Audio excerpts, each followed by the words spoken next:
Aleximo! Ladies and gentlemen, welcome to round 9 of the Crush Card Cup. I'm Aleximo, joined by Joseph Rothschild, MBT Yu-Gi-Oh! Himself, for another electrifying commentary. First, big shout out to our sponsors for providing amazing prize support for this free 512-person event. Ultimate Guard, Project CCG, and We Play Games. Be sure to check out their links down in the description for all your card game and accessory needs. So, both of these players currently sitting at X and 1. We have Pak, the winner of the Pro Play Tour Invitational back in January, playing Endymion, as a matter of fact. He was on Eldlich and converted over to Endymion about halfway through the tournament. These players are allowed to switch decks until we get to Top Cut. Going up against Kai, who is playing Eldlich, as a matter of fact. So, Joseph, how do you feel about this switcheroo here? Well, first of all, Pak is trying to make a name for himself as a Pendulum player, and he's done a fantastic job doing so so far. Really check out all of their socials. Of course, their name is Pak Official YouTube, so I think you could surmise that they have a YouTube stream, but they really know exactly what they're talking about. Second, I'm feeling a deep longing for comradely human contact looking at Pak's sleeves. Ugh. Could go for some unity right now, folks. Quarantine's setting in hard. I think this is rather interesting. I don't think Endymion is a deck we've really seen a lot of in this tournament. I think we featured it maybe once in one of the previous rounds in like another combo mirror. I think it was up against Water, if my memory serves correctly. So right. Didn't very really little interaction in that specific game state. Yeah, combo versus combo tends to kind of be a little bit dice rolly, but there can be some little intricacies there. But this is actually combo versus control. Now, Pak did lose the die roll, so that could actually matter significantly how this plays out. But how do you feel about Endymion and how it lines up against Eldlich specifically? Right, so I think that what a lot of people miss about Pendulum is that it's a deck that's not all the way about, oh, I'm going to execute this combo, I'm going to end on 25 negates, etc., etc. A lot of the time, especially versus combo decks, it's just a mechanism for getting efficient and repeatable threats onto the board. As you can see, just summoning this copy of Master Cerberus to the extra monster zone represents a really important piece of interaction, especially against Eldlich. It's important to recognize that Endymion is not only a really efficient tool for enabling combos, it's also a really powerful mid-range advantage engine, and watching how Pak flexes said advantage engine is going to be critical to if he will or will not win the matchup.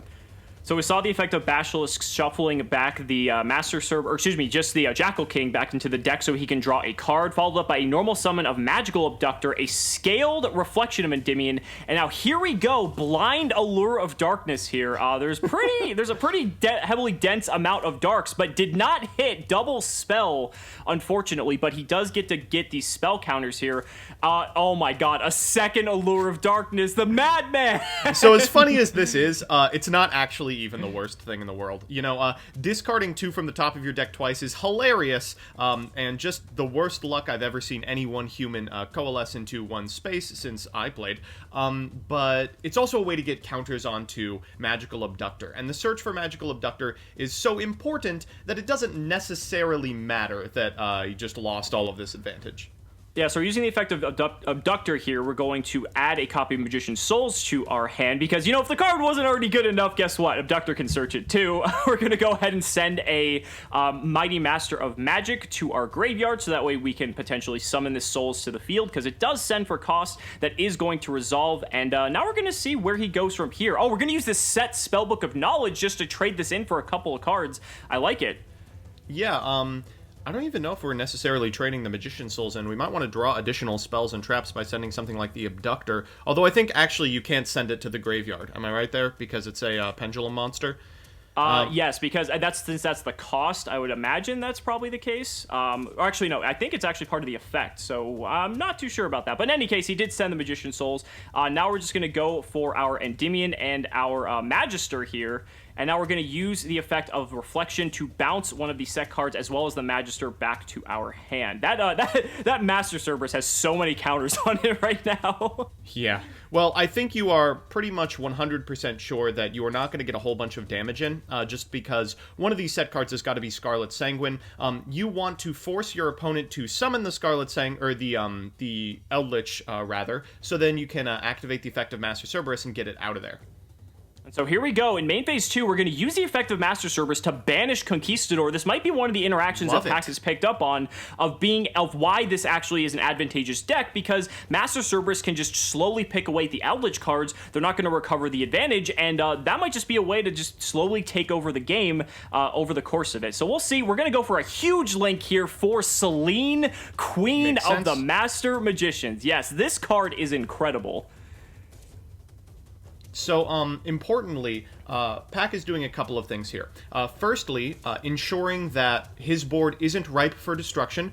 Selene specifically means he'll be able to get Endymion at the earliest possible opportunity. Secondly, he's not putting cards in the spell and trap card zone, not setting scales as to not give his opponent cards to destroy with Eldlich, which he expects is in the hand or will be in the hand shortly, and is confident playing this mid-range game rather than playing a long, drawn-out combo setup. And so here we go. We got the Servant, actually, now, and now we can scale that with our Magister, and we're going to Pendulum Summon now. Here, we're going to go for Abductor, and as well as the Basilisk, because we did see that earlier in the game. Now we can go for a rank 4 play. We're just going to go Dweller. Yeah, there we go. Seems really good. Yeah, Dweller is one of the big blowout cards against Eldlich, because with that active, you're not going to be able to use any of those graveyard effects, and it can really slow the deck down. It's not like the Silver Bullet, but it will at least give you some time to be able to set up on a following turn and make it difficult for the Eldlich player to play through it. And wow, Pak just ending on a board that looks unassuming, but is actually killer against this deck, refusing to set scales until he knows his opponent's interaction is done. I mean, I really like this line. Yeah, and also, too, I mean, Pak has played this deck, so he knows the ins and outs of it. He was very confident going into it for this tournament, and then, again, deciding to switch halfway through. So he must have identified some reason that Endymion was a more optimal choice for him. We'll just have to see if that pays off. But it looks like plays back to Kai. He's just going to use his Curse Eldland and then set a couple of cards.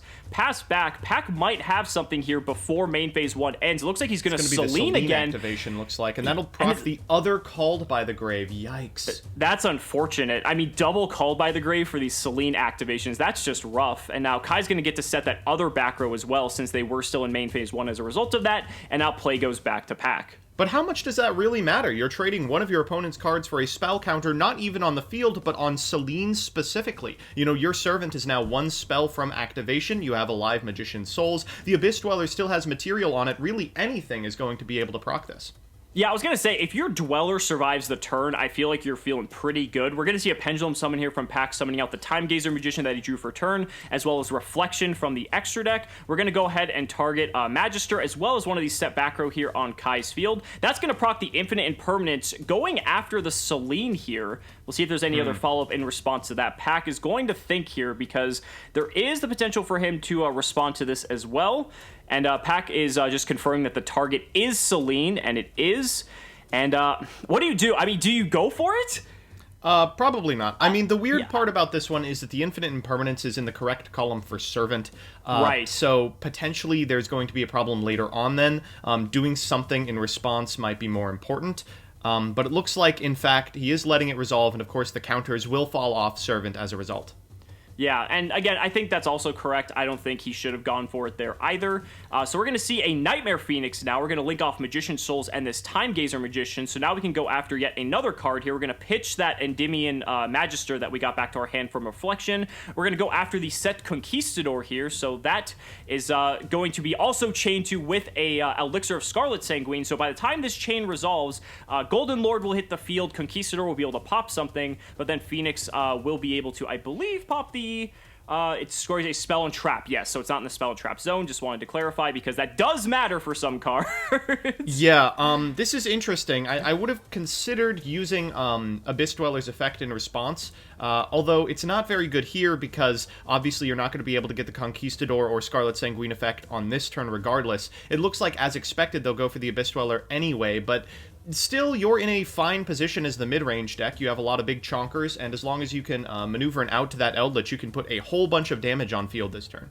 Well, I mean, you have to think, though, too, if you are Kai, you're not feeling too bad about this, because there are two threats that you're just going to get back during the end phase, or potentially your next turn, depending on how you want to sequence things. So, I mean, in terms of card advantage, you guys are about even at this point, although you are playing a little bit of defense here. You also have Outland to generate a +1. We're going to go for another Selene here. Whoa, love it. Wow. including a spellcaster monster, not specifically a spellcaster monster. That's going to tick up to, what, like 200 counters? At least, yes. And so now Pak might be able to resolve this Selene. If there's a third called by the grave, that is going to be so demoralizing here. Okay, let's see. Oh man, Kai's thinking about it. That would be so rough. I'm trying to think what else it could be. A Haketo is so good. Is there another target for the Selene? I think there's only one in the graveyard, and even though Selene doesn't target, it doesn't matter if there's only one. Oh no, there's two. Yeah, so there are two, luckily. So Wakeno's going to resolve, have that DD Crow-esque effect. We're going to banish the Magister here, and then we're going to get the Basilisk back. So at least we got something after 3 activations of Selene. Finally, Selene resolves. Yeah, I mean, you gotta feel at least okay now. You're like, Pak's like, finally. Took only 10,000 years to get that to resolve. We're just gonna go to battle phase here. We're gonna swing over that Wakeno. Wakeno won't be able to resolve in the end phase here, but unfortunately, it looks like that's all Pak is going to be able to do. And, I mean, this turn is probably pretty good if you're Kai. I mean, you know, if you're going against Pendulum, they have like hardly any disruption on their board at this point. You're going to get a ton of your resources back. Eldland's going to get you another +1. That Eldland stuck around for 3 turns, by the way. Yeah, I mean, this is extremely rough. You were just about 1 threat away from walking away with this game, but unfortunately, if you couldn't do it that turn, the control deck is going to be able to turn the corner here. They're going to be able to activate Eldlich to get rid of one of the threats. They have Eldland on board, as you said. They can overlay for an Xyz if they find your board particularly threatening, and at end step, they're going to be able to activate Conquistador and Haketo, excuse me, as well as the graveyard effect of this cursed Eldland. I mean, it's hard to think that the Eldlich player will not walk away with the game here. He also has a Scarlet in graveyard as well that he can use. So we use the effect of Golden Lord to send a drawn Wakeno to the graveyard to be able to send Selene. Then we sent Eldland to the graveyard to be able to resurrect this second copy of Golden Lord. Now we're just going to swing over everything here with both of these copies of the Golden Lord. We can go to main phase 2. We can pretty much just go... Is he just going to go straight for...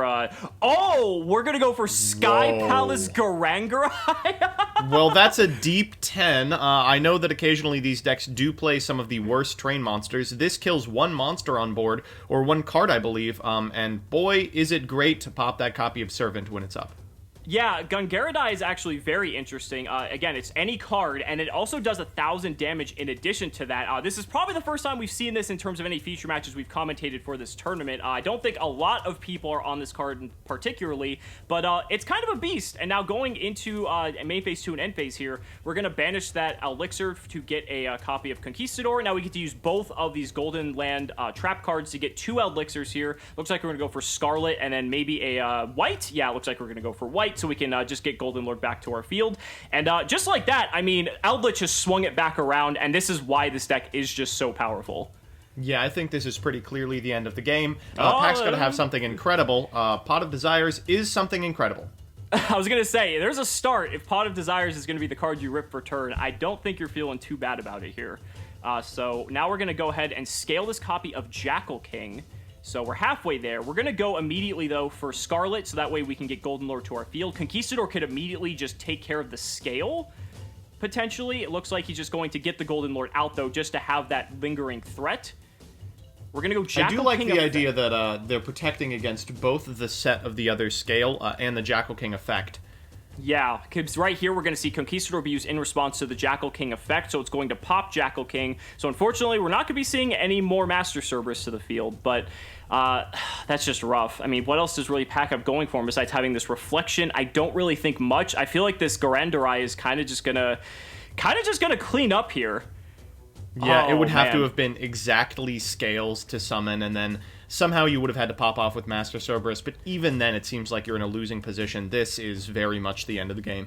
Yeah, I feel like he would have had to have, like, 3 scales in hand, one of them getting popped by Conquistador, and have the exact scale to replace that scale that Conquistador popped. Seems unlikely. Yeah, but here we go. Garandarai does manage to stay alive for a turn, so we just get a free pop here and a burn for 1,000. That triggers a Chronograph Sorcerer that was in Pak's hand, interestingly enough. So we get to play some defense because we get to special summon this Master Cerberus here. We're going to go for Lieb on top of this Garandarai because it can just be thrown over any rank 10 Xyz, but that's going to do it for the game. Pak has seen the writing on the wall, but a very... I would say a very interesting back and forth between these two decks, something that I don't think most people would have anticipated. No, for sure. And did I just see Pak force his Eldlich opponent to go first?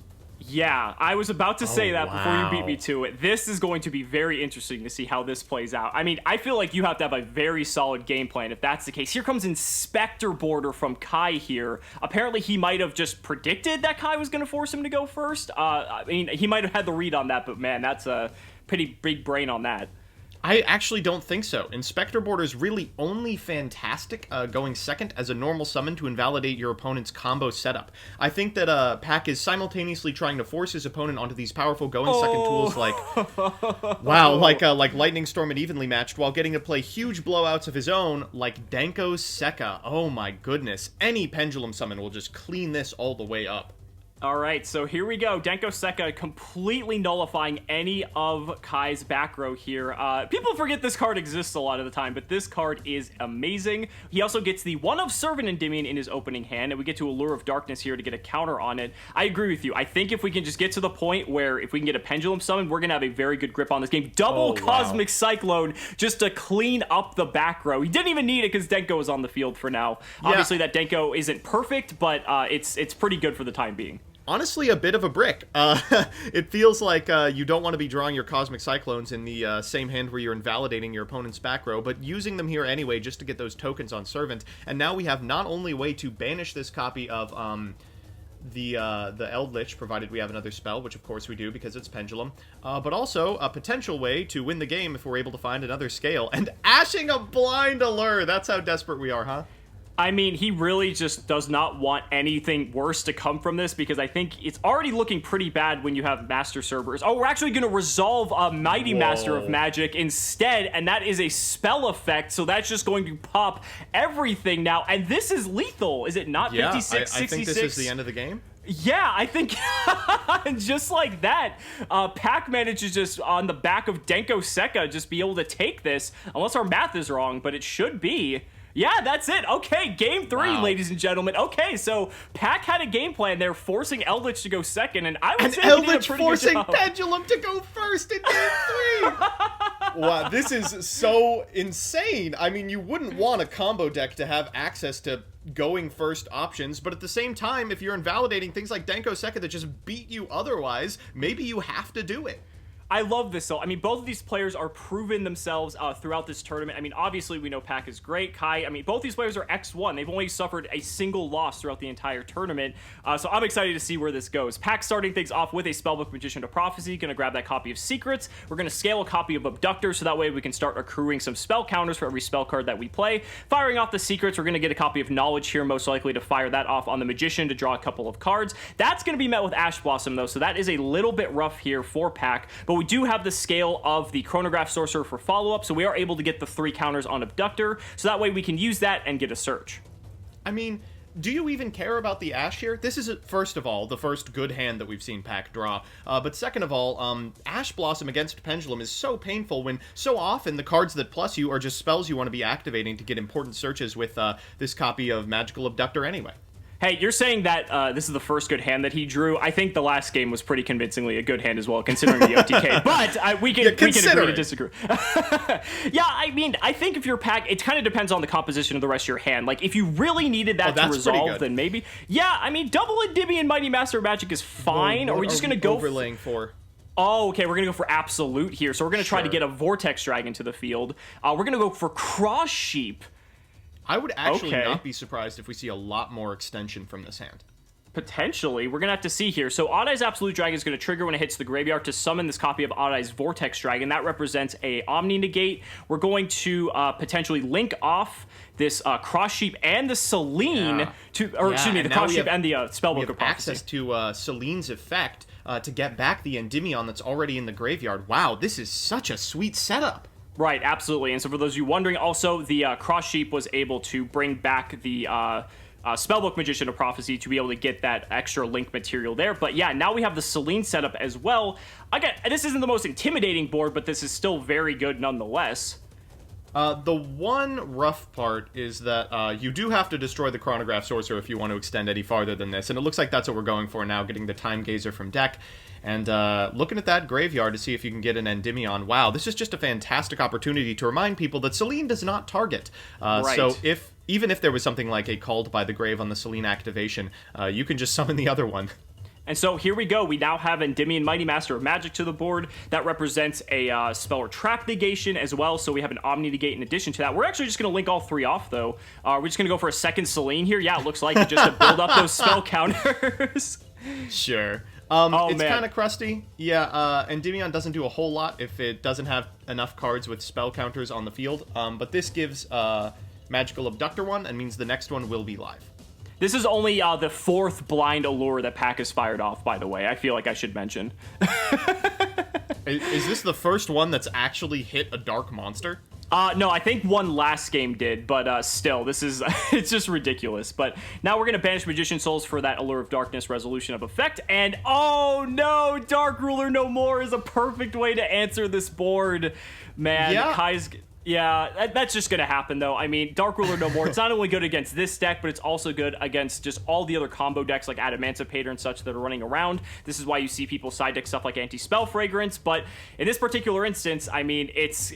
Man, Kai might just be able to walk with this now, going completely unhindered here. Yeah, if they're able to destroy Selene, the game is mostly over. You do have to get rid of Vortex Dragon at some point over the course of this turn, but this is the reason why Eldlich would potentially want to go second. Has the ability to just wipe out everything its opponent has done, provided it can draw one of the huge equalizers and evenly matched in Dark Ruler No More that make it possible to even play second. So we use the effect of Golden Lord in hand, sending another card to be able to get rid of the Magical Abductor. Now we're using the Cursed Eldland on the field, sending that to the graveyard to resurrect Golden Lord. It's now on 3,500. We are able to then just swing over this Vortex Dragon, and we also use the effect of the Cursed Eldland when it was sent to get a Wakedo to the graveyard. We're going to set 2 here, and then during our end phase, we're going to trigger not only the, or actually no, main phase 2, excuse me, we'll trigger Black Awakening, and then end phase we can trigger Wakedo as well. And I mean, at this point, I feel like Kai just has it. I mean, it's so difficult for Pendulum to recover with only a couple cards, especially having to play through Disruption like this. It's going to be very difficult. Yeah, game's over. Selene with no counters is just miserable. You have to have exactly 2 scales in your hand, and one of those 2 scales is going to be popped by a Conquistador. It's got to be like exactly Pot of Desires plus action. Right, so here we go. Magister of Endymion, Jackal King. He did get scales, funny enough, but here we go. This is probably just going to be met with a Conquistador before he's able to do anything, and it looks like there it is. So we're going to summon that. We're going to pop one of the scales. We're going to go after Jackal King here, and this might just represent the end of the game. Pak might be able to play it out, but there's an Elixir of Scarlet Sanguine on end phase just to be able to represent even more damage. At this point, I think we can actually maybe just win the game outright because we have the double Golden Lord. We'll have to see. There's a Wakedo, so we're going to get him to the field. Yeah, that should be more than lethal here, I believe. So we're going to banish that Endymion, Mighty Master of Magic. Go for Pleiades. Pleiades can just bounce. Now we're just flexing at this point. Yeah, Pleiades going to bounce the Selene back. Here we go. We're going to overlay for the rank 10, but Pak already knows the play. And Kai moving on with an 8-1 record in the Crush Card Cup. Pak moving down to X2, so we might potentially see more of him later on, but it was a pretty good showing of Endymion nonetheless. No, I really like that. Endymion does not necessarily have to be the huge combo deck that people expect it was. Notably, the combo lines that Pak could have gone for would have lost that third game as well. You're still going to have to play through a Dark Ruler No More. It's a lot more competent as a mid-range strategy, and I think you saw in Game 2 that strategy pay off. It's unfortunate he couldn't take the set, but Pak's a good player. He'll bounce back. Guys, thank you so much for watching the video, and we will see you in the next match.